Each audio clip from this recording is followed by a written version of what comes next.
Kemudian teman-teman begini, penggambarannya ya. Kita lihat dulu alurnya, maka kita mulai dulu dari saluran pencernaan ya. Jadi begini, kita pelan-pelan ya. Saluran pencernaan itu dimulai dari mulut, kemudian tenggorokan, kerongkongan, kemudian di bawahnya ada lambung, kemudian usus kecil pangkal, usus kecil tengah, dan usus kecil ujung. Dan usus besar pangkal, usus besar tengah, dan usus besar ujung. Kemudian di bawahnya itu ada kolon. Kemudian teman-teman, antara persambungan lambung dan usus kecil itu ada yang sering disebut ulu hati. Kemudian di antara persambungan antara usus kecil dan usus besar itu ada yang sering disebut usus buntu. Ya. Kemudian kita perkecil lagi.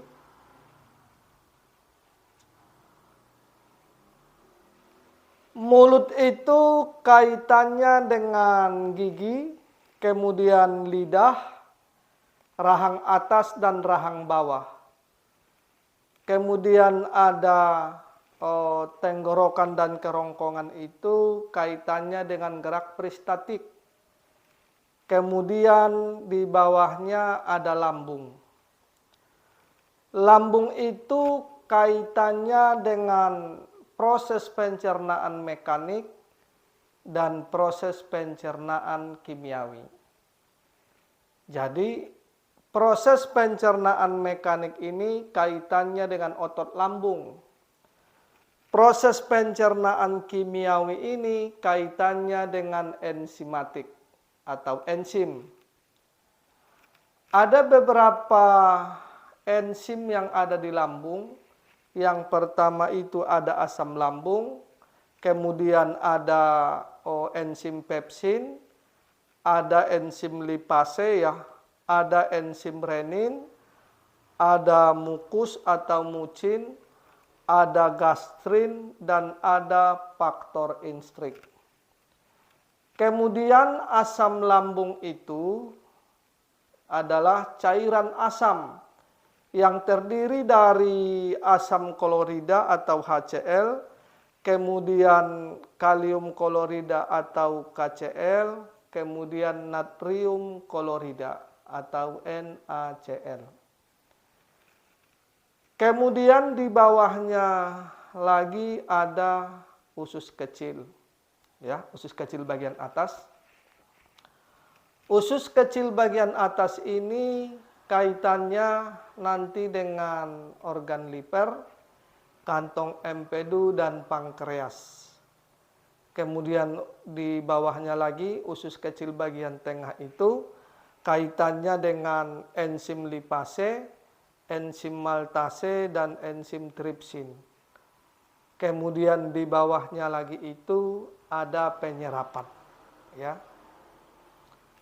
Kemudian di bawahnya ada usus besar pangkal, usus besar tengah, dan usus besar ujung. Usus besar pangkal, tengah, dan ujung ini kaitannya dengan penyerapan air yang sisa-sisa ya, sisa-sisa penyerapan air yang sudah diserap oleh usus kecil yang di atas. Kemudian usus besar ini juga sangat erat kaitannya dengan bakteri usus. Nah, kemudian kita gambarkan lagi lebih mengkerucut lagi. Usus kecil itu tadi bisa dibagi 3 ya. Usus kecil bagian atas itu yang kaitannya atau sering disebut duodenum. Usus kecil bagian tengah itu atau sering disebut jejunum. Usus kecil bagian bawah itu sering disebut ileum. Usus kecil bagian atas itu fungsinya itu menghaluskan makanan, menetralkan makanan yang turun dari lambung. Usus kecil bagian tengah itu juga berfungsi untuk menghaluskan makanan, menetralkan makanan agar mudah nantinya diserap oleh pembuluh darah kapiler. Kemudian usus kecil bagian bawah ini ada penyerapan. Penyerapan ini bisa kita bagi menjadi dua. Ada yang sering disebut larut dalam air, dan ada juga yang sering disebut larut dalam lemak, ya. Larut dalam air itu artinya sari-sari makanan itu akan dimasukkan ke pembuluh darah. Ke pembuluh darah, ya. Larut dalam lemak artinya sari-sari makanan itu akan dimasukkan ke pembuluh kelenjar getah bening atau sering disebut pembuluh limpe. Larut dalam air itu artinya sari-sari makanan itu akan dimasukkan ke pembuluh darah. Jadi yang larut dalam air itu ada karbohidrat dan protein, ya. Karbohidrat itu akan dipecah menjadi polisakarida, kemudian dipecah lagi menjadi disakarida, kemudian dipecah lagi menjadi monosakarida. Jadi polisakarida ini adalah molekul yang besar-besar. Kemudian disakarida ini adalah molekul yang kecil-kecil. Monosakarida ini adalah molekul yang paling kecil. Monosakarida ini tidak bisa dipecah lagi menjadi gula yang sederhana. Tetapi monosakarida ini masih bisa dipecah menjadi sumber energi utama, yaitu adenosin trifosfat. Kemudian ada protein, ya. Protein itu akan dipecah dan disusun ulang menjadi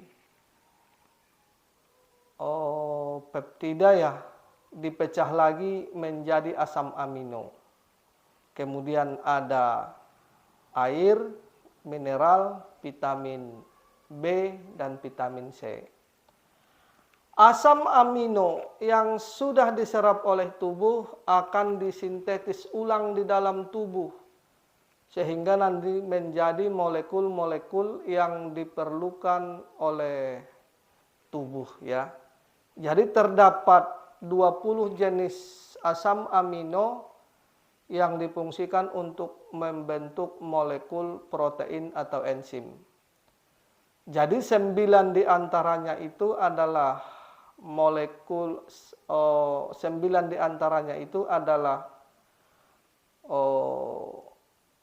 yang kaitannya dengan protein esensial. Artinya asam amino, saya ulangi, ya. Jadi terdapat 20 jenis asam amino yang sifatnya molekul-molekul pembentuk protein atau enzimatik. 9 diantaranya itu asam amino esensial. Artinya asam amino itu tidak dapat disintetis oleh tubuh, sehingga harus didapatkan dari sari-sari makanan atau dari sumber makanan. 11 diantaranya itu asam amino non esensial. Artinya asam amino yang dapat disintetis oleh tubuh. Insya Allah kalau sudah ada saatnya kita akan membahas tentang asam amino ini ya. Kemudian teman-teman, kita masuk ke lemak. Jadi lemak itu akan dipecah dan diubah susunannya menjadi asam lemak, kemudian menjadi gliserol. Kemudian ada vitamin A, vitamin D, vitamin E, dan vitamin K. Ya, dah sampai di sini dulu ya. Kemudian gambaran sederhananya begini teman-teman. Kita akan kembali ke awal lagi. Ya. Jadi sari-sari makanan yang tadi yang berada di usus kecil bagian bawah itu ya. Sari-sari makanan yang sudah diserap oleh pembuluh darah kapiler yang ada di usus itu, yang kaitannya dengan karbohidrat dan protein itu akan dikirim ke liver ya. Kemudian sari-sari makanan itu di liver itu akan ditampung, kemudian diubah, kemudian disintetis ulang ya, atau dirombak lagi. Sudah, sebagian zatnya itu, contoh nih zat besi ya, sebagian zatnya itu akan dikirim ke sumsum tulang belakang untuk pembentukan sel darah baru. Nah, ini nanti kaitannya dengan ginjal, yaitu hormon eritropoietin untuk membentuk sel darah baru. Kemudian sebagian zat-zat makanan itu akan dikirim ke jantung. Kemudian di jantung ini zat-zat makanan itu akan dikirimkan oleh jantung ke seluruh tubuh. Itu yang kaitannya dengan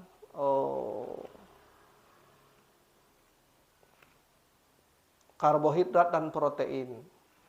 Kemudian sari-sari makanan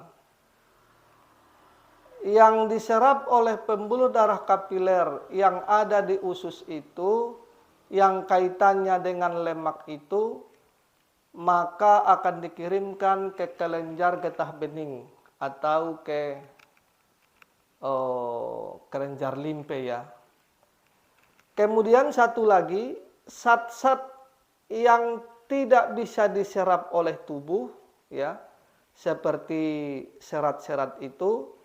Kemudian sari-sari makanan yang sudah diserap oleh tubuh sari-sarinya, artinya sudah menjadi ampas, maka akan diturunkan ke usus besar. Jadi teman-teman, yang perlu digambarkan di sini begini. Ini kita cara membaca alur ya. Ini nanti sangat penting sekali nih. Proses pembentukan darah itu ada dua. Jadi biar nanti jelas bahasanya ya. Proses pembentukan darah itu ada dua. Karena apa? Karena nanti dalam kondisi tertentu ini sangat dibutuhkan. Proses pembentukan darah itu, kalau kita melihat dari teori barat itu, ya, itu proses pembentukan darah adanya di sumsum tulang. Tetapi pembentukannya ada di limpa dan di liver, ya. Nah, kalau pembentukan, saya ulangi ya. Jadi proses pembentukan darah itu kalau kita melihat teori dari barat itu adanya di sumsum tulang merah, kemudian pematangannya itu adanya di liver dan di limpa. Tetapi kalau pembentukan darah yang di holistik itu adanya di limpa lambung. Tetapi kalau kita melihat alurnya dua-duanya begini, ketemunya itu nanti ketemu di limpa. Jadi fungsi limpa itu secara umum ada dua. Yang satu kaitannya itu ke nutrisi, yang satu kaitannya dengan antibodi. Ya, nah, ini nanti kita akan bahas setelah beberapa sesi lagi ya, yang khusus yang berkaitan dengan limpa. Tetapi yang perlu kita gambarkan di sini, limpa itu nanti ada cara kerjanya ada dua. Jadi kalau dia berbicara tentang darah nanti berarti kaitannya dari diserap oleh usus kecil, kemudian masuk ke limpa, kemudian masuk ke liver ya, kemudian dari liver itu sebagian dikirim ke sumsum tulang merah yang kaitannya dengan ginjal, kemudian sebagian lagi dikirim ke jantung, kemudian diedarkan ke seluruh tubuh. Nah, ini kaitannya dengan nutrisi atau darah. Tetapi kalau kita nanti berbicara tentang antibodi, perombakan darah itu berarti adanya nanti di limpa, ya. Perombakan darah juga adanya di limpa. Kemudian limpa itu juga kaitannya dengan antibodi. Jadi kita gambarkan nanti biar lebih sederhana ya. Karena apa teman-teman? Contoh nih ya, kita sering menemukan kasus di lapangan itu. Ketika kita kadang menemukan kasus-kasus seperti yang sering terjadi ini, kasus-kasus diabetes itu, ketika dicek itu hemoglobinnya tidak bisa naik. Tidak bisa naik. Contoh nih hemoglobinnya hanya 8. Sementara yang dibutuhkan oleh tubuh itu kira-kira lebih kurang 11, sekian ya. Kalau kita fokus memperbaiki fungsi sumsum tulang belakang, kemudian limpa dan hati, kadang-kadang ini tidak berhasil. Maka ketika kita perbaiki limpa lambung, ya, kita perbaiki limpa lambung, kemudian kita perbaiki sumsum tulang, limpa dan hati, itu proses pembentukan hemoglobin itu bisa membaik. Itu biasanya dalam jangka 3-5 hari itu akan membaik. Dan ini juga sering kita ketemukan kasus-kasus beginian itu pada kasus-kasus gagal ginjal. Gagal ginjal itu yang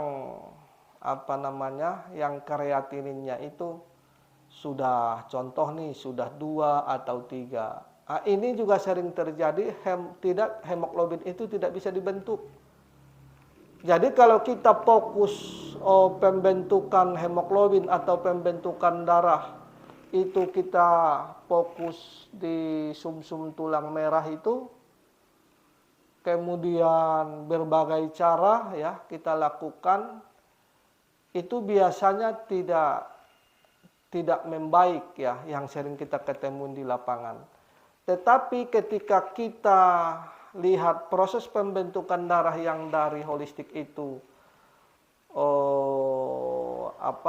adanya di limpa lambung, maka ini biasanya hanya butuh 3-5 hari itu pembentukan sel darah itu biasanya akan kembali normal ya.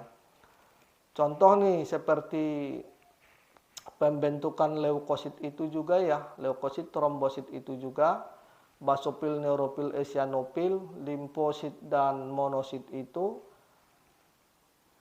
atau sel makrofag itu juga ketika kita fokus memperbaiki di sumsum tulang tanpa harus diperbaiki limpa lambung itu biasanya sangat sulit sekali. Jadi ini kita cerita sedikit ya. Jadi teman-teman, hari ini sebenarnya kita tidak membahas secara detail. Kita hanya membahas itu secara prinsip-prinsip dasarnya saja. Bagaimana cara menggambarkannya, bagaimana cara kita itu melihat alur perjalanannya. Ya.